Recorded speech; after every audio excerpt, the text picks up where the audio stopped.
Muy buenas noches. Hoy vamos a tratar en la lupa, vamos a hablar del arte prerrománico, del que tenemos cada poco informaciones sobre el estado de conservación de algunos de los principales monumentos, siempre noticias, digamos, alarmantes y siempre pendiente un tratamiento integral y un tratamiento, digamos, de defensa de todas las joyas del prerrománico. Para hablar de ello estará con nosotros Francisco Borge Cordovilla, que es profesor y especialista, experto, muy volcado desde hace muchos años en la investigación del arte prerrománico, sobre el que tiene algunas tesis innovadoras y, por otra parte, controvertidas. Tras la entrevista, pues en la tertulia trataremos de los asuntos más destacados de la actualidad.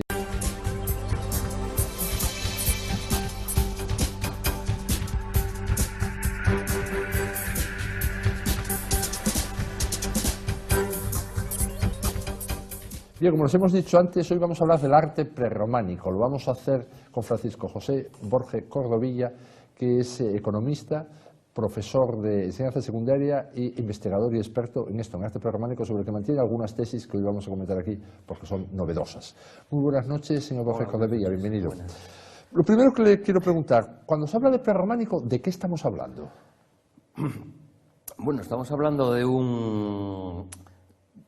un estilo artístico que tampoco se define como tal, que se desarrolla entre los siglos VI, caída del Imperio Romano, y siglo XI, que es el advenimiento del románico, que es el primer estilo, digamos, internacional, europeo, artístico, desde la arquitectura del Imperio Romano occidental.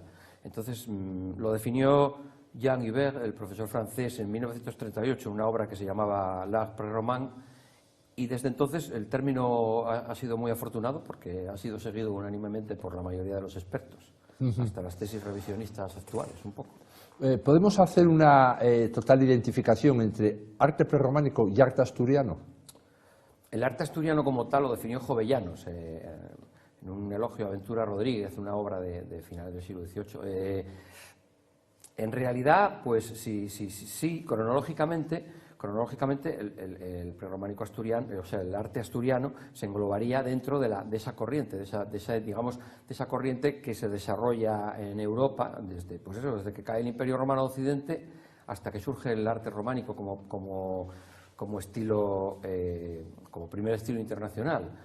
De todas formas, el prerrománico se caracteriza, tal como lo definió este experto que antes nombré, se caracteriza por ser, digamos, un fenómeno local. Entonces, desde ese punto de vista, desde luego, el arte asturiano es un fenómeno local, fruto, digamos, de lo que pudo quedar aquí, de la arquitectura provincial romana, y sumándole otras influencias hispánicas, visigodas, y luego atendiendo a las circunstancias particulares del Reino de Asturias, que las tuvo, y muy particulares. El edificio político, que era un edificio naciente, pues necesitó de influencias exteriores, y son muy palpables y se pueden detectar técnicamente. O sea que aunque es un movimiento europeo, sí, si se dice local, tuvo varios focos, y el de Asturias es especialmente relevante. Es uno de ellos, y es relevante por la cantidad de monumentos que se conservan. Que no es poco decir eso. Por la coherencia y porque... Bueno, y porque es singular, tiene una cierta singularidad debido a las características, a la idiosincrasia geográfica un poco de Asturias, puesto que es un territorio periférico, y siempre lo fue, y es un territorio, como consecuencia de ello, pues mal comunicado. ¿Usted desde cuándo se sintió atraído por el prerrománico? ¿Qué le hizo fijarse en ello y empezar a estudiar, a investigar? Bueno, yo, digamos que, en fin, yo siempre fui una persona así muy analítica y muy dada a los detalles y digamos, un poco al análisis de la construcción y de todo esto. Y me aficioné a la cultura latina en el bachillerato, y luego cayó en mis manos un día en la biblioteca el libro este de José María Fernández Vuelta y Víctor Evia Granda, de las ruinas del Oviedo primitivo. Y como yo ya sabía algo de arquitectura romana, pues al ver las ruinas aquellas del Palacio Episcopal, hombre, se me encendió como una bombilla, no sé, fue una especie de aldabonazo, y a partir de entonces ya no paré. Empecé con las técnicas estas de realidad virtual, del 3D y todo esto, y en la que fuimos de los pioneros, yo junto con otro compañero mío, y empezamos enseguida a hacer reconstrucciones. Luego participamos en lo del aula de prerrománico de la Cobertoria, bajo el patrocinio del Ayuntamiento de Elena, Y bueno, y desde entonces ya me metí mucho en la investigación y ya desde entonces, muchos años hace ya. ¿Usted no le pasa, a mí me ha ocurrido, que cuando se visita un monumento prerrománico con alguien que nunca haya visto nada de arte prerrománico, fácilmente alguien de fuera de Asturias, lo ve y uno nota que no le impresiona nada, aunque a lo mejor por educación diga, ¡ay, qué notable!, que le llama la atención y se dice, mira, esto tiene 12 siglos. Hombre, 12 siglos suena fuerte. Pero sucede justo lo contrario a cuando se le enseña una catedral del gótico, que miran para arriba, claro, sea Colonia o Oviedo, y ya les impresiona. Claro. Quizá las reducidas dimensiones, sí, parece como una capilla, nada, aquí no llama la atención, no hay especial, no hay una gran arquivolta, no hay pues una girola grande, evidentemente no hay las torres, nada, y lo miran, bueno, pues como una iglesiuca, bueno, una capillina muy antigua, muy vetusta. Es normal, claro, porque ciertamente los monumentos están concebidos, digamos, para impresionar, pero claro, hay que contextualizarlo, porque si nos damos cuenta de las circunstancias que pudo tener la probable aristocracia astur que viviera aquí, que dirigiera esto desde la caída del Imperio Romano, sus circunstancias materiales, sus posibilidades, digamos, un poco de patrocinio, pues es normal. Lo que pasa es que se impresiona cuando lo contextualizas, es decir, cuando te das cuenta de que eso se corresponde con un edificio político que se creó aquí y uno empieza a rastrear, pues eso, las influencias, y empieza a rastrear y a atar cabos y a ver de dónde vienen las cosas realmente y en qué digamos, contexto se encuadra. Entonces es cuando verdaderamente impresiona, porque entonces uno se da cuenta que Asturias, ni siendo periférica, ocupó, digamos, un lugar central en la historia, en esta época, a partir de la tardorromanidad y que culminó con la creación del Reino de Asturias. Es ciertamente impresionante analizar el fenómeno, digamos, en su conjunto. Hay que contextualizarlo, y para eso verdaderamente sí que es verdad que hace falta mucha didáctica, es decir, tenemos que transmitirlo, y para transmitirlo tenemos que primero que reconocerlo, y luego que conservarlo, y luego que museizarlo, y dar una visión didáctica que resulte, o sea, que lo ponga en su justo valor. Vamos a ver, siguiendo esto, desde una visión del arte, ¿qué hay entre la dominación romana y la monarquía asturiana? Entre la última huella romana y Pelayo. Claro, lo que hay, lo que se puede detectar es que hay unos grupos, una clase dirigente, la que sea, porque en toda sociedad tiene que haber una clase dirigente, pues que tiene capacidad, digamos, de patrocinio de obras arquitectónicas de cierto empaque. Háblese de iglesias, que el cristianismo en Asturias ciertamente durante esos siglos se reduce a las élites, porque Asturias no se cristianiza plenamente hasta que no llega la construcción política del Reino de Asturias, como sostiene García de Castro sobre todo y otros especialistas, y es que realmente hay pruebas de ello.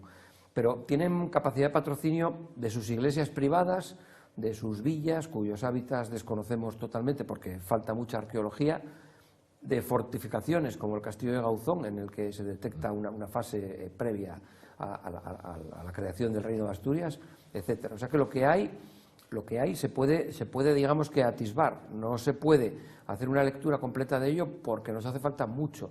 También las excavaciones estas de Argandenes pues han descrito una necrópolis tardoantigua correspondiente a una élite, a un grupo dirigente que dominaría sobre aquel territorio de la Asturias Primoria. Y hombre, pues continuando en esta línea de investigación podemos llegar a dibujar un mapa factible, un mapa verosímil de lo que pudo ser aquello. De momento solo podemos hacer atisbos. ¿Cómo podríamos distinguir qué etapas tiene el prerrománico en Asturias? Bueno, hay una consagrada en la historiografía clásica que es la que asocia eso, edilicia, monumental, con reinados. Pues así tendríamos una época, digamos, embrionaria, bajo el reinado identifica obras con reyes, de Favila, Santianes de Pravia con Silo, y después nos iríamos ya a la primera gran fase, que sería la de Alfonso II, y después que la caracterizan perfectamente por los edificios que se conservan y que se pueden adscribir a este príncipe. Luego llegaríamos a la revolución del Ramirense, lo que llaman Ramirense, Y después ya llegaremos a una especie de decadencia, que la historiografía lo define como decadencia, en época de Alfonso III, donde se vuelve a los esquemas de Alfonso II por una especie de agotamiento de ideas que además, digamos que se materializaría sobre todo esa decadencia con el traslado de la corte a León. Eso es, digamos, lo que está académicamente establecido, y yo prefiero, y otros preferimos, centrarnos en argumentos más objetivos. Es decir, se puede hablar de estilos cuando se puede hablar de cambio de taller y de cambio de formas o de tipos decorativos. Entonces, yo creo que hay efectivamente tres estilos: uno de inercia tardorromana, luego otro de marcada influencia carolingia, que es en época de Alfonso II, que hay argumentos objetivos para poder hablar de ello, y después hay un cambio de taller que se detecta bajo Ramiro I, también con argumentos objetivos, de los que podríamos hablar, si nos pudiéramos extender, etc. Bueno, y luego, efectivamente, bajo Alfonso III se asiste a una simplificación, yo creo que no decadencia, pero se sigue con las mismas pautas de taller de Ramiro I. Es decir, el taller técnicamente es el mismo, porque utiliza los mismos procedimientos constructivos, pero además utiliza los mismos procedimientos proyectuales. Utiliza el mismo tipo de pie, que es el pie de agrimensor romano, que aparece en Santa María Naranco y no vuelve a desaparecer ya nunca más, mientras que en época de Alfonso II se usaba un pie carolingio, el pie de Iguá de Carlomagno, y en época embrionaria, digamos, pues se usaba un pie romano inercial, pie romano clásico. ¿Prerrománico en Asturias es básicamente Oviedo y alrededores? Hombre, Oviedo es un centro de poder, está sometido a debate qué tipo de poder. Evidentemente muchos pensamos que es un centro de poder religioso. Entonces, un centro de poder religioso patrocinado financieramente, evidentemente, por los príncipes, y claro, ahí se concentra la mayor riqueza monumental. Poder llama a poder, y entonces las élites se concentran en torno a Oviedo. Por tanto, el taller de Alfonso II no solo construye para la Iglesia, sino que el taller que paga o que patrocina Alfonso II no solo construye para la Iglesia, sino que también lo pagan o lo patrocinan otros grupos que se concentran alrededor del príncipe. Por tanto, es lógico que si el poder religioso está en Oviedo y el poder civil también, sea Oviedo el núcleo de mayor, digamos, relevancia monumental.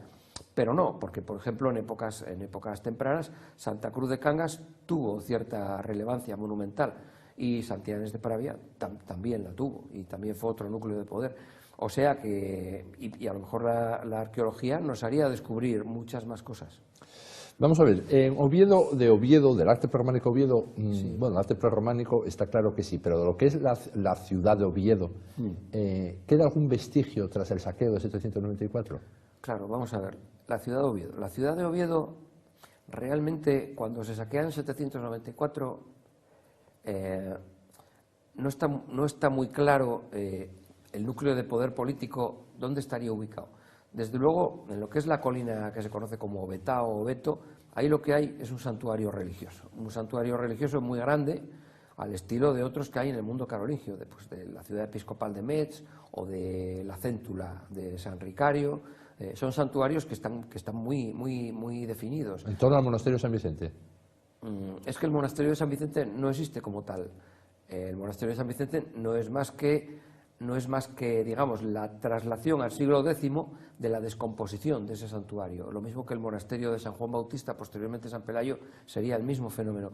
Hay un núcleo, un santuario unitario con un monasterio dúplice, posiblemente, que sería el que diera culto a las basílicas y a los diferentes altares, que llegó a haber muchos en Oviedo, y ese santuario, digamos, se empieza a descomponer en cabildo catedralicio, monasterios señoriales, etcétera, al margen de que sea cierta o no la tradición esta de que los monjes de San Vicente nos transmitieron a través de la copia esa del documento del siglo XII.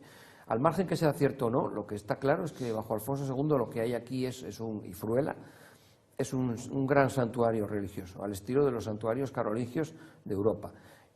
Que luego Alfonso II traslade la corte a Oviedo, bueno, la corte no tenía por qué estar en la colina. La corte, de hecho, sostenemos que estaba en el solar ocupado actualmente por la fábrica de armas de La Vega. Entonces, ¿qué saquearon los musulmanes de Ixen I en 794? Pues previsiblemente, irían en primer lugar a por el santuario, porque es que era lo que más polo de atracción podía tener. Vamos a ver, entonces el relato este de Máximo y Fromestano, en un lugar que llaman Obetum, etcétera, ¿esto es leyenda o realidad? Tradición. Hay expertos que sostienen que es pura leyenda, incluso que los nombres de los protagonistas, Máximo y Fromestano, que están sacados de la tradición patrística y de la tradición latina. Yo sin atreverme a decir tanto, desde luego lo que está claro es que al margen de que ellos llegaran aquí o dejaran de llegar y que esto estuviera desierto, tuviera cierta ocupación anterior, lo que está claro es que lo que destruyeron los árabes en 794 no es el monasterio de San Nicolás. Entonces, si eso, vamos a decir, es leyenda, ¿cuál es el Big Bang de Oviedo?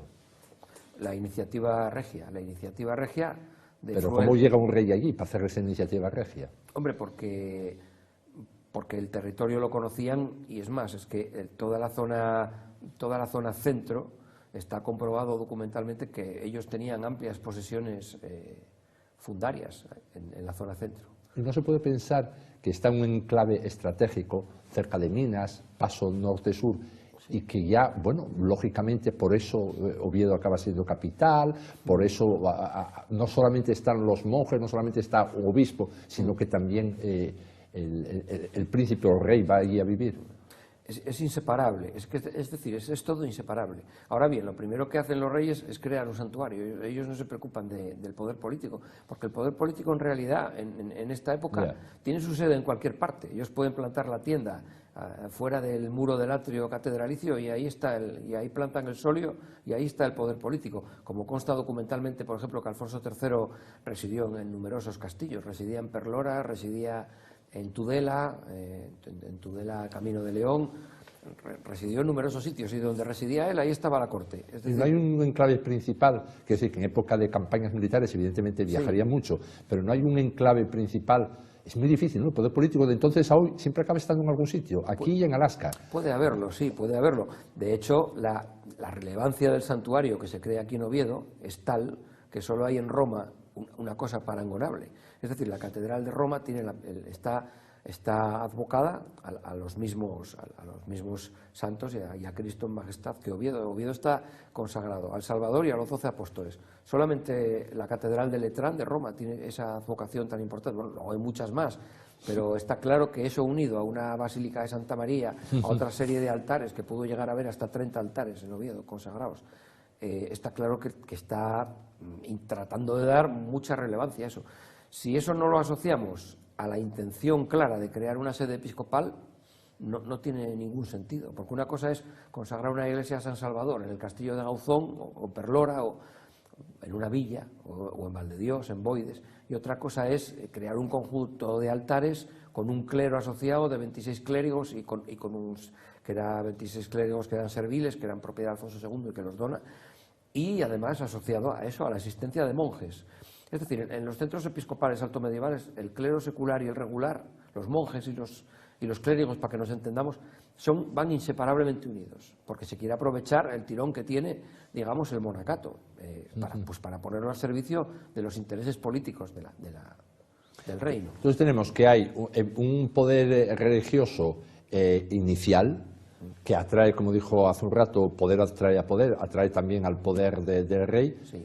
¿Y eso no funda la ciudad? ¿Qué es fundar una ciudad? Y es una ciudad, eso. No, fundar una ciudad, sí, en puridad jurídica, es dotarla de las instituciones ciudadanas. Entonces, es que si no tenemos instituciones ciudadanas hasta finales del siglo XI, principios del siglo XII, que se pueda comprobar documentalmente, ahí lo que tenemos, si se quiere, es la coexistencia de varios señoríos. Pero el primer señorío que existe es el eclesiástico. Luego, por inercia, llega el señorío laico, que fundamentalmente es el señorío del rey. Pero de lo primero que se preocupan tanto Fruela como Alfonso II es de establecer, digamos, la sede del poder en un lugar que, como usted bien dijo, efectivamente es estratégico, pero no es estratégico nada más por el tema de las comunicaciones, es que es estratégico porque desde ahí se puede gobernar un amplio dominio territorial, sí, a norte, sur, este y oeste. Entonces, de lo que se trata es de dotar patrimonialmente a ese señorío. ¿Qué señorío? El eclesiástico.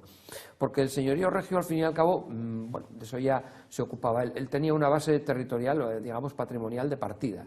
Parte de esa base patrimonial se la da a la Iglesia. Y lo que está claro es que antes de crear un episcopado tiene que estar dotado patrimonialmente. No vamos a crear primero el episcopado y luego vamos a ver si encontramos tierras para que esta buena gente pueda vivir. No, primero creamos la infraestructura y luego ya ponemos a un obispo al frente de la sede. Pero esa infraestructura, lo primero de todo, requiere un dominio territorial que provea de rentas a ese episcopado para que pueda funcionar. Decía que fundar la ciudad hace falta instituciones ciudadanas, Sí. pero pensando en la época esa, la institución ciudadana no es más o menos que llega el rey con la corte. ¿Qué más? A ver, hay indicios de que... A ver, todos estos señores, evidentemente, tanto religiosos como laicos, tienen siervos. Esos siervos, pues, evidentemente se instalan en los alrededores, pero claro, los alrededores podemos entrecomillarlo en un sentido amplio o más estrecho. Es decir, los alrededores puede querer decir, digamos, la vertiente suroccidental de la colina Obetao, o sea, lo que es la ladera, toda la zona esta de actuales calles Mon, Oscura, Plaza de Porlier, todo eso, San Juan, todo eso que claramente quedaba fuera de la muralla del atrio, ahí se pudo concentrar población tranquilamente. Ahora, que esa población, qué tipo, eso de que podamos llamar a eso ciudad, no, porque eso no tiene instituciones ciudadanas. Eso en tal caso tendría un fuero transmitido oralmente o que sería el que les concedería el rey, el señor. Por ejemplo, están todos esos falsos documentales, ¿no?, del siglo IX, de Ordoño I, etcétera, donde concede a la población de Oviedo los portazgos y las caloñas y todo esto del mercado de la ciudad. Pero claro, eso es un falso documento. Pues podría haber un concejo, pero claro, es que los concejos, un ayuntamiento, para que nos entendamos, pero un municipio. Pero eso no se restaura prácticamente en Hispania hasta principios, hasta mediados del siglo XII. O sea, tampoco había ciudad. Del XI, perdón. Tampoco había ciudad en Pravia, tampoco había ciudad en Cangas. Que va, no. Pero entonces casi más estaríamos ante la presencia de que el modelo de agrupación no llegó al desarrollo histórico del término ciudad, pero es lo más parecido, mutatis mutandi, podríamos pensar que es una preciudad. Sí, que así son... Yo lo llamé, en mi trabajo de 2015, lo llamé protociudad. Yeah. Protociudad, porque no tiene instituciones, pero sí podría llamar a un poco a la identificación, así, a primera vista. De Fruela se sabe muy poco, ¿no? Bueno, se sabe poco, se sabe fundamentalmente casi lo que cuentan las crónicas árabes, de su pericia militar, de que le tenían bastante respeto los árabes a él, de que había ejercido un poder incontestado, porque bueno, la prueba está en que mató a su hermano cuando se lo intentó disputar, y de que verdaderamente de él es de quien parte la iniciativa de fundar Oviedo. Y las primeras embajadas a Carlomagno son también con él, las más tempranas. Pero de alguna forma, no sé si decir, el que fundó, el que le dio una base material real y un desarrollo artístico, estamos hablando de monumentos tan importantes, es Alfonso II, cuando vuelve, cuando ya la capital, después de estar en Pravia, vuelve a Oviedo. Sí, claro, es que no sabemos nada de las fundaciones de Fruela, no sabemos absolutamente nada. Podríamos pensar a lo mejor que parte de lo que exhumó Aurelio del Llano en 1926, cuando excavó el Panteón Real de la iglesia de Santa María, contigua a la catedral por el norte, que vio que el panteón, que realmente no era fundacional de la iglesia, sino que estaba adherido a unas estructuras anteriores que además estaban estucadas y pintadas, podríamos pensar que a lo mejor Alfonso II edificó Santa María como panteón, aunque fuera la iglesia menor del conjunto catedralicio, y la edificó sobre restos de su padre Fruela. Luego en el Templo Mayor, en San Salvador, tampoco tenemos prácticamente arqueología que nos permita dilucidar, porque seguramente se podría, si se hace una campaña arqueológica en condiciones, probablemente pudiéramos encontrar suficientes restos, aunque fueran exiguos, que nos permitieran diferenciar qué es fundación de Fruela y qué es fundación de Alfonso II. Pero la idea fundacional es de Fruela, eso no cabe duda. Con todo esto que está diciendo, yo no sé, tirando de memoria casi de la época más infantil, en el seno de la familia y hasta ahora, cuando se habla con personas como usted, experto en prerrománico, se está trabajando mucho más con hipótesis que con realidades. Es un tipo de valoraciones. Desde don Juan Uría, hay más. Ante estos pequeños datos, propongo esta teoría. Sí. Sí, lo que pasa es que, sobre todo, eso está ocurriendo fuera del ámbito universitario, de la Universidad de Oviedo.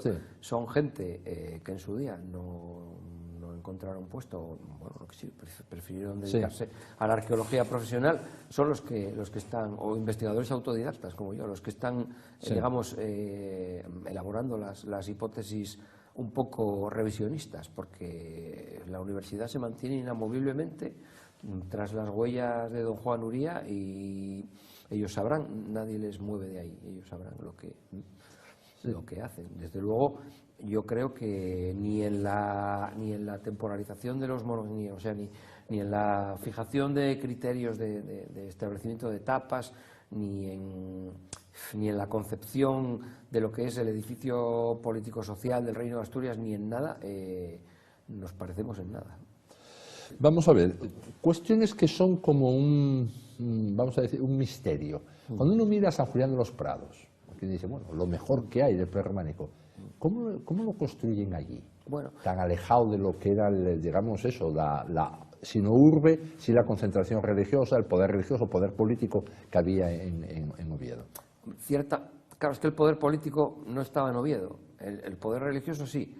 San Julián de los Prados ciertamente es una iglesia bastante grande, son casi 30 metros por 18, por 19, no me acuerdo ahora mismo, tiende así al cuadrado. Es una iglesia grande, es una basílica, claro, profusamente decorada, con un lenguaje pictórico simbólico, que nos indica que ahí que estuvo un clero que entendía, digamos, el mensaje simbólico que transmitían esas pinturas, que son totalmente anicónicas y son anicónicas por algo, ¿no? Como explicó García de Castro en un reciente trabajo. Ciertamente está alejado de Oviedo, pero no está alejado del palacio.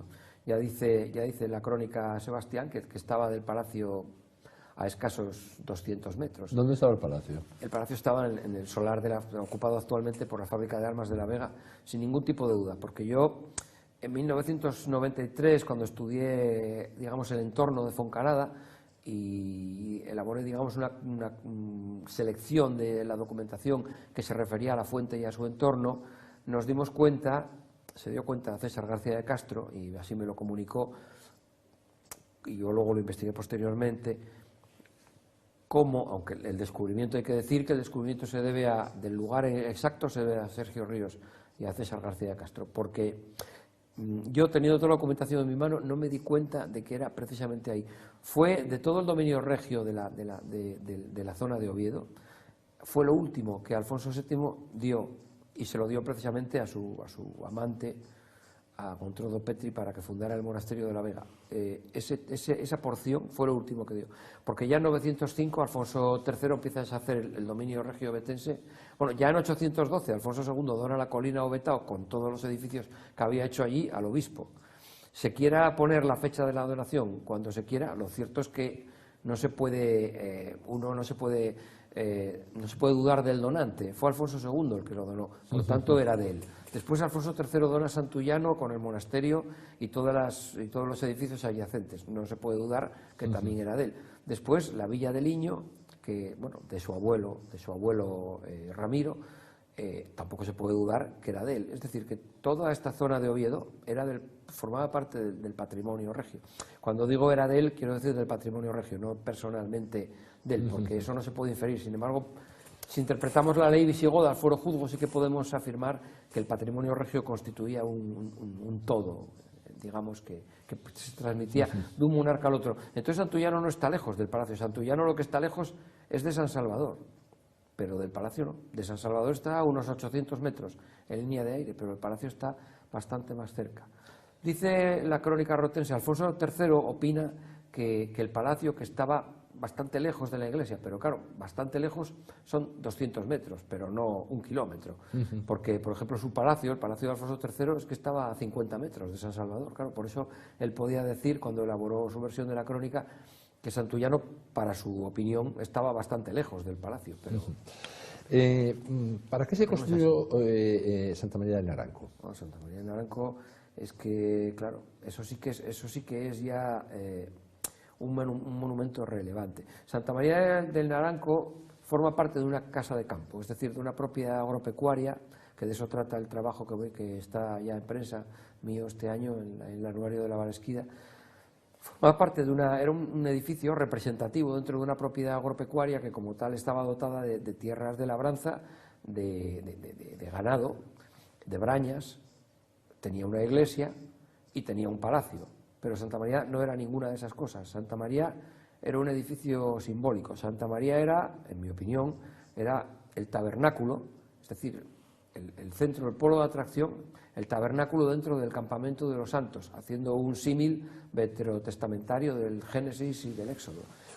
Entonces, ¿no es muy llamativo para una vivienda agropecuaria, una instalación, que tengan ese tipo que construyeran ese tipo de edificios, de esa calidad, de esa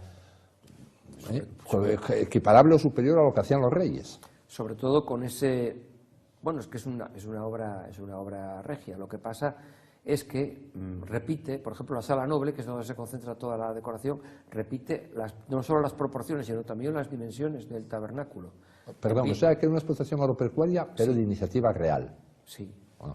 A ver, la Villa del Inio está documentada en el altar, que además de altar penitencial, porque una de las funciones que pudo tener el edificio de Santa María dentro de esa concepción como edificio simbólico, solo apto para los, digamos, los ungidos, los elegidos, tabernáculo en el centro del campamento de los santos, la carga decorativa y simbólica, veterotestamentaria, todo el mensaje Sí. de los profetas, de los ancianos, del Cordero, digamos que se concentraba en la sala central del piso superior, que repetía las dimensiones y las proporciones en pies antiguos del tabernáculo que Yahvé en el Éxodo le ordena construir a Moisés.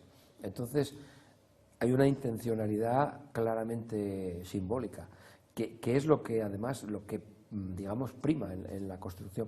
No es una construcción utilitaria. Ahora bien, tiene muchos fines y están todos relacionados con lo sagrado. Tampoco es una iglesia propiamente dicha. Ahora bien, el rey la utiliza, digamos, para distinguirse y para hacer penitencia. Está también relacionado con el baño de los hijos de Aarón, el baño sagrado, antes de entrar en el tabernáculo, y de ahí la dependencia destinada a baños, que sería todo el piso inferior de Santa María. Es decir, que nos encontramos, el modelo es conocido, porque es lo que se llama Villa ad Praetorium, que es un modelo de villa que ya lo citan los autores clásicos, desde Juvenal, Plinio, etcétera, y que prolifera mucho en Italia en la Alta Edad Media. Y este ejemplo de Naranco no es más que un ejemplo, ya si se quiere, bastante tardío, pero con un significado simbólico tan patente que lo hace prácticamente un unicum. Es decir, ¿Podríamos un caso decir único. que es el Partenón del arte asturiano? Yo creo que desde luego, que por lo menos de lo conservado, es el edificio que además nos da la medida de hasta dónde podía llegar la intencionalidad a la hora de patrocinar una obra sin una clara función utilitaria. Es decir, Sí. la intencionalidad simbólica podía llevarles a patrocinar una obra de estas características donde se concentrase realmente una riqueza tanto de materiales como de mensaje simbólico, como de concepción inusitada. Formalmente es un palacio, tiene esquema de palacio, pero funcionalmente para nada, no es un palacio, es algo que trasciende mucho más. Otro misterio, el conventín en Sí. Valdedios. Cualquiera que vaya hasta ahí, y yo por trabajo en el periódico fui cientos de veces, es lo primero que piensa, ¿qué tenía en la cabeza Alfonso III para construir aquí el último conjunto palatino de la monarquía asturiana? Pues una idea muy parecida a la que tuvo su abuelo Ramiro I, cuando se decidió a restaurar Naranco. Claro, Boides, yo no sé si la arqueología que hay nos lleva a una explotación romana preexistente. Como en muchos sitios, ¿no? Sí, como muchos sitios. Lo cierto es que es un paraje, pues es ideal para las actividades agropecuarias, también sin duda para las actividades lúdicas que caracterizan pues el desempeño de estas élites, ¿no?, en sus tiempos de ocio, de oración también, de penitencia. Sí. Es un entorno idílico que no deja de estar bastante bien comunicado, es un territorio abierto y cabe la posibilidad de un hábitat preexistente. Entonces, lo que destaca, bueno, es la iglesia de Valdedios, que sí que parece ser que tiene cierta preexistencia arqueológicamente probado. César García de Castro y otros expertos así lo sostienen respecto a Alfonso III. Tiene cierta preexistencia y, bueno, y verdaderamente, pues yo creo que es esa la idea. Es un paraje idílico y capaz de autosostenerse como explotación agropecuaria. Y entonces el rey, pues lógicamente, pues tiene ahí sus predios y se decide pues a construir una casa de campo, como en Aranco. ¿El arte asturiano es comparable al arte carolingio, al arte bizantino? Claro, es un fenómeno local derivado del Renacimiento ¿Tan carolingio. importante como ellos? Hombre, es un fenómeno local con unas singularidades muy fuertes, porque la dependencia que tiene, por ejemplo, lo carolingio de lo romano, aquí no se da. Aquí, digamos que son capaces con influencias y con asesoramiento, porque yo creo que sí que el taller y los maestros de obra en cierto momento, por lo menos, vinieron de allí, son del ámbito carolingio, bizantino. Sin embargo, aquí supieron, debido seguramente a esas características periféricas del territorio asturiano, supieron crear algo autónomo, sin alejarse tampoco de los esquemas canónicos, pero fueron capaces de crear algo autónomo. De hecho, cuando desaparece un poco, por lo menos a nivel técnico, cuando se detecta la desaparición del taller carolingio y se sustituye por otro equipo técnico diferente, se sigue produciendo a nivel constructivo, se sigue fabricando exactamente igual. Vamos a ver, le quería preguntar por otro monumento concreto, la Fuente de Foncalada. Sí. Dijo que antes que la había estudiado. Sí. ¿Qué se desconoce de Foncalada, la primera fuente del reino? Hombre, lo que se desconoce de Foncalada, en primer lugar, es la adscripción cronológica del monumento, porque la mayoría de la gente sigue pensando que corresponde a Alfonso III. Y lo hace sin base alguna, porque desde que Luis Alfonso de Carballo lo dijo en su obra sobre antigüedades de Asturias, sí, pues, y Morales, únicamente lo identifican con Alfonso III por la cruz latina que campea en el frontón, pero la misma cruz latina está en las pinturas de Santullano y está en muchos lugares, desde época de Lávaro, desde época de Constantino, en muchos sitios, y no hay por qué. Luego la leyenda está sacada del Liber Ordinum Episcopal, la leyenda está, digamos, de protección del monumento, Signum Salutis Pone Domine, etcétera. Todo esto es de uso general por todos los monarcas del Reino de Asturias, excepto Fabila, que en Santa Cruz, en la inscripción que se sepa, en la que se conservaba, no estaba esa leyenda, pero en todos los demás monumentos prácticamente es que está. En Oviedo se conservaban 3 inscripciones con esa misma leyenda, y una de ellas, una sí que es de Alfonso III, pero es que hay otra que es apócrifa. Y podríamos, si se levantara todo el suelo, incluso Sí. tirar alguna construcción, ¿se podrían tener más datos? Hombre, muchos, porque es que Foncalada eso no es un edificio aislado, eso formaba parte seguramente de un complejo balneario. De hecho, si el Principado es propio la casa que se sitúa al norte de Foncalada, es por algo, es porque saben que algo hay ahí. Es que hay... ¿Cómo es eso de que saben y no hacen nada? Hombre, eso... saben, alguien les ha dicho, alguien con conocimiento de causa les ha dicho que ahí hay algo, y lo mismo tienen que hacer con la casa que se sitúa al este del estanque que está cortado, porque ahí está la terminación del estanque.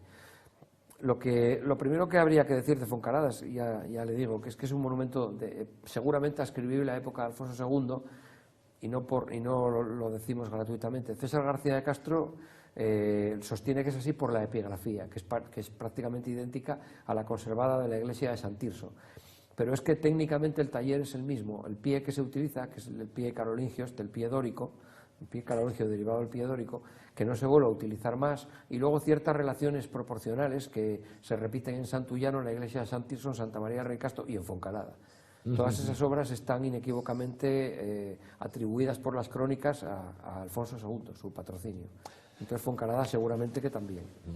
Y Foncalada, estando como está en el casco, y ya termino, antiguo, sería un foco de visitas, y si se excavara y se museizara correctamente, sería un polo de atracción muy importante dentro del casco urbano. Sí, sin duda. Claro. La conservación de los monumentos, ¿cómo la ve? ¿Problemática? ¿Cómo es la situación? No, problemática no. La conservación de los monumentos, hay que decirlo, el profesor Lorenzo Arias lo insiste mucho sobre ello y lo ha vuelto a reiterar recientemente, incluso ya enfrentándose a la Consejería de Cultura. La conservación no tiene nombre, es decir, hay casos puntuales que es que no puede ser. ¿Cuáles son los más críticos? Hombre, el caso más crítico ahora mismo son 2, San Miguel de Liño y Santullano, y en ambos casos por el tema de las pinturas. Y es que se habla mucho de restaurar las pinturas, pero es que no vamos a hacer nada si no acometemos antes la conservación del monumento desde el exterior. Si no privamos al monumento de los factores que lo están agrediendo desde el exterior, es decir, si no lo revocamos, si no lo enfoscamos exteriormente, que era como estaba además el inicio, porque es un engaño histórico la imagen actual de los monumentos con la piedra vista, si no hacemos eso, de poco va a servir que nos gastemos fondos públicos en restaurar pinturas, cuando a la vuelta de 10, 15 años van a estar igual o peor, porque claro, restauración tras restauración, el bien original se va alterando, no está igual que antes de la restauración. Tiene sus pros y sus contras, toda restauración, pero un vehículo para detener el deterioro es tan simple como enfoscarlos desde el exterior, por el exterior como estaban primitivamente, con un revoque de cal y arena como se quiere hacer, que además es totalmente reversible, o sea, se puede quitar. ¿Y eso lo aceptaría la gente? No, en absoluto. Por eso los políticos no se atreven a hacerlo, porque dicen que socialmente que es un tema complicado. Yo no lo veo nada complicado. ¿No? Pero es que la gente se tiene que dar cuenta que, claro, era lo que usted decía antes, si yo llevo a un visitante a ver un monumento prerrománico, San Salvador de Perloa, y dice, va, esto es una iglesia de pueblo normal y corriente, esto no tiene nada de espectacular, o mismamente el conventín, bueno, esto está todo caído, está todo verde, está todo, luego es muy pequeño, sí, es muy guapo y tal y cual, pero la verdad que no me llama, es muy guapín por fuera, no me llama especialmente la atención. Pero claro, ¿qué vamos a perder si lo revocamos? Van a tener posiblemente la misma percepción de pobreza monumental, de simplicidad monumental, sin embargo van a estar revocados y van a estar protegidos. Entonces, si estamos ante las mismas, yo creo que mejor protegidos que sin proteger. Claro. Bueno, llegamos al final, señor Borja Correvilla. Muchas gracias por venir, por darnos toda esta información, por todas esas tesis, bueno, novedosos, por lo menos para el gran público, las nuevas interpretaciones sobre desde el origen de la ciudad de Oviedo y los distintos monumentos que hemos hablado. Bueno, pues deseamos que sigan ustedes investigando, que lleguemos a algo y sobre todo que se cree una nueva sensibilidad o se cree por fin una sensibilidad en torno a la conservación de los monumentos. Muchas gracias. A usted por Buenas venir. noches. Bueno, pues nosotros ahora hacemos un pequeño alto y seguimos con la lupa.